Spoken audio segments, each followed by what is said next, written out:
Hello! Alors, j'espère que vous allez bien. Donc, aujourd'hui, pour ma capsule look du jour, je vais parler d'un sujet que je crois que ça intrigue quand même plusieurs personnes parce que je reçois souvent des questions via Instagram concernant comment je fais en fait pour avoir autant de linge, mais toujours avoir des vêtements nouveaux pour toujours renouveler ma garde-robe comme je le fais, suivre les tendances. Donc, bref, je vais répondre à ces questions-là dans ma vidéo. Mais vous allez voir, honnêtement, je ne dépense pas si intensément que ça.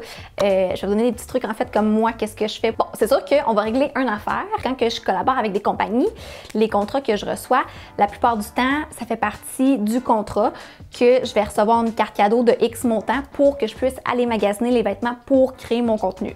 Donc ça, c'est sûr que ça l'aide, c'est vraiment un petit plus à ce niveau-là. Ceci étant dit, ce n'est pas le pourcentage versus qu'est-ce que moi je me procure, c'est un petit pourcentage ce que je reçois des compagnies, contrairement à ce que moi je me procure moi-même avec mes sous. Et là, c'est là que je veux en venir en fait. Ce que moi je vais faire, c'est, premièrement, c'est sûr que quand que morceau de vêtements qui m'intéresse, je vais me demander est-ce que j'en ai vraiment besoin. La plupart du temps, c'est pas nécessairement. Ce que moi j'aime faire pour justement épurer ma garde-robe puis pas avoir une panoplie de vêtements. Donc, je vais regarder ma garde-robe, puis là, je vais être comme, OK, ça fait trop longtemps que je l'ai pas mis, celui-là, celui-là, celui-là. Donc là, ce que je vais faire, c'est que je vais accumuler une pile de vêtements où est-ce que je vais les vendre ou une pile aussi que je donne. Je vais vendre sur mon Instagram, pas sur mon Instagram personnel, mais un autre Instagram que je me suis créé à part pour vraiment dédier la page pour vendre mes vêtements. Et je vous dirais que sur cette page-là, je vends en moyenne à chaque 3 mois des vêtements. Donc ça m'aide vraiment gros parce que non seulement j'épure ma garde-robe, mais aussi j'ai des petits sous pour me racheter des nouveaux vêtements qui sont plus d'actualité peut-être, qui suivent plus les tendances. Donc bref, c'est sûr que pour ça l'aide. Vous pouvez en masse vous créer une page Instagram ou sinon je sais que Marketplace sur Facebook fonctionne vraiment bien. Ça peut être une belle option pour vous si ça vous tente d'épurer votre garde-robe puis justement avoir des sous, bon, pour payer autre chose ou bien pour vous racheter des nouveaux vêtements. Et également, une autre astuce, ce que moi j'aime faire, que ça date de pas si longtemps que ça, je vous dirais ça fait quelques mois, j'aime aller dans les friperies, ce que je faisais pas auparavant. Et maintenant, je le fais quand même assez régulièrement. Puis, honnêtement, on fait vraiment des belles trouvailles. Je vais souvent dans la section hommes. Je trouve que la section hommes, moi, à la base, j'aime porter des vêtements qui sont amples puis pas trop serrés.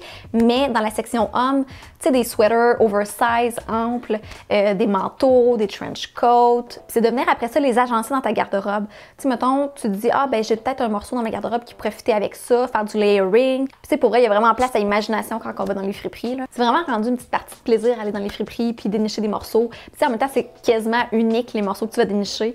Fait que ça apporte un petit plus, je trouve, au magasinage. Un autre point que je voulais apporter, c'est sûr que, bon, dans le temps que je travaillais au H&M, on avait quand même des rabais employés. Donc ça, c'est sûr que ça l'aidait pour renouveler ma garde-robe. Mais là, c'est sûr que, étant donné que je ne travaille plus au H&M, j'ai plus accès à ce rabais-là.